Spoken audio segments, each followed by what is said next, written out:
Mr. Harrison, I would like to welcome you to Sweden. Thank you. I'm glad to be here.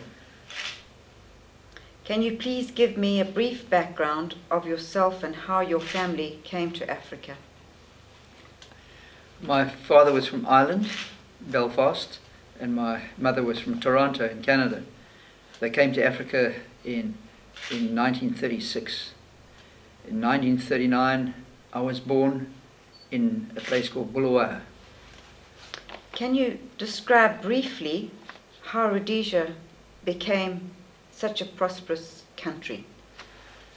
Well, shortly after Cecil Rhodes got here, he brought with him the Pioneer Column, which consisted of miners and farmers, accompanied by the BSAP company, which formed the basis of the police force in what became Rhodesia. As the years passed by,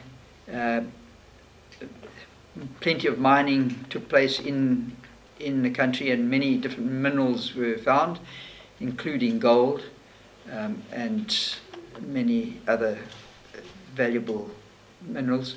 And then the farming side took off slowly at first, but then once the tobacco industry took hold, it became the second biggest industry in the world, the tobacco industry in the world. Also with tobacco were other crops such as cotton, wheat, cattle, and many other crops. And Zimbabwe actually became a leader in Africa, one of the leading countries in Africa for agriculture, right up until the takeover by the Mugabe regime. Can you describe your upbringing in Rhodesia? I had a very enjoyable upbringing. I lived in a country where the climate is suited to outdoor sports, and I played a lot of sport along with my contemporaries. And the schools in Rhodesia were very good, your government schools, your private schools, and that includes for the black people as well. They had a good standard of education, and coupled to this, we had very good health, a very good health system, and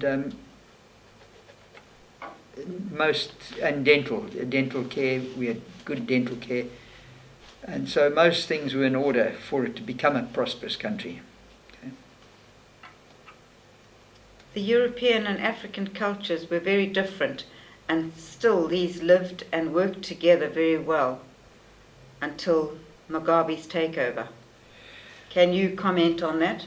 Yes, I think what happened as education spread to the black nation, they quite naturally wanted things to move at a faster pace. They saw what is happening with the white man, and they wanted what he had. And I think this is basically the way to describe it. They wanted what we had quicker. The Africans in Rhodesia had one of the highest living standards south of Sahara, and the whites had a high living standard. Why do you think the British government worked so hard to dissolve this wealthy nation and make a Marxist dictatorship of it? Well, I don't think they intended that at all. I don't think that is the way to describe it. They wanted to see more equality between the whites and the blacks, which is in fact what was intended eventually. But the black nationalists, they wanted it now, and they wanted it as soon as possible. You have experienced a lot during your life in Rhodesia, Zimbabwe. Can you tell me a little about life during the good old days? Well, the good old days were, as you've just said, good old days, because our life revolved around working and playing, and there was no in between. We played hard and we worked hard, and as I said earlier, we had the ideal climate for that. We had a lot of sport in this country, and if you look back in history, Rhodesia was part of South Africa when it came to Currie Cup rugby, cricket, and the other different sports, and we acquitted ourselves very well. And I think most people in the country played some sport or other. Many ex-Zimbabweans have written books about their beloved country and how much they missed it. Tourists who visited your country can give so many examples of how lovely it is and its people were. What do you think was the best? What do you miss most? Well, I miss the availability of all those wonderful things. There's very few tourists now.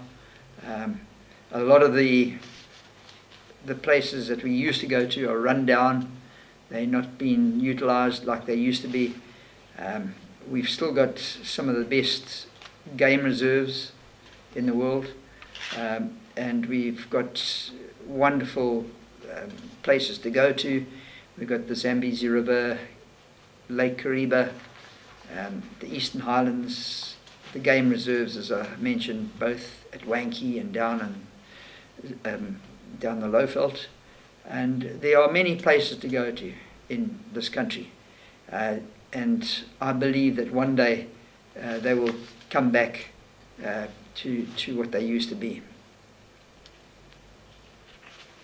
Zimbabwe had thousands of well-managed farms. How did you become a farmer? I became a farmer once I realized what I wanted as a career. I changed from the engineering line that I was in, and I went and worked for a series of really top-class farmers. There was two ways of gaining experience. You could start off at an agricultural college or university, or you could work for reputable farmers. I did the latter, and I've got no regrets. There were a number of schemes running in the country at the time where young men could apply to go to various locations and start up once they'd proved their ability of being able to handle a farm. I went to the Lowveld, that's the southeastern corner of the country, where it's very hot, but we did have irrigation schemes, and that is how I started. Initially it was a wheat and cotton scheme. Eventually, by the time I left, I was doing sugarcane and citrus for export.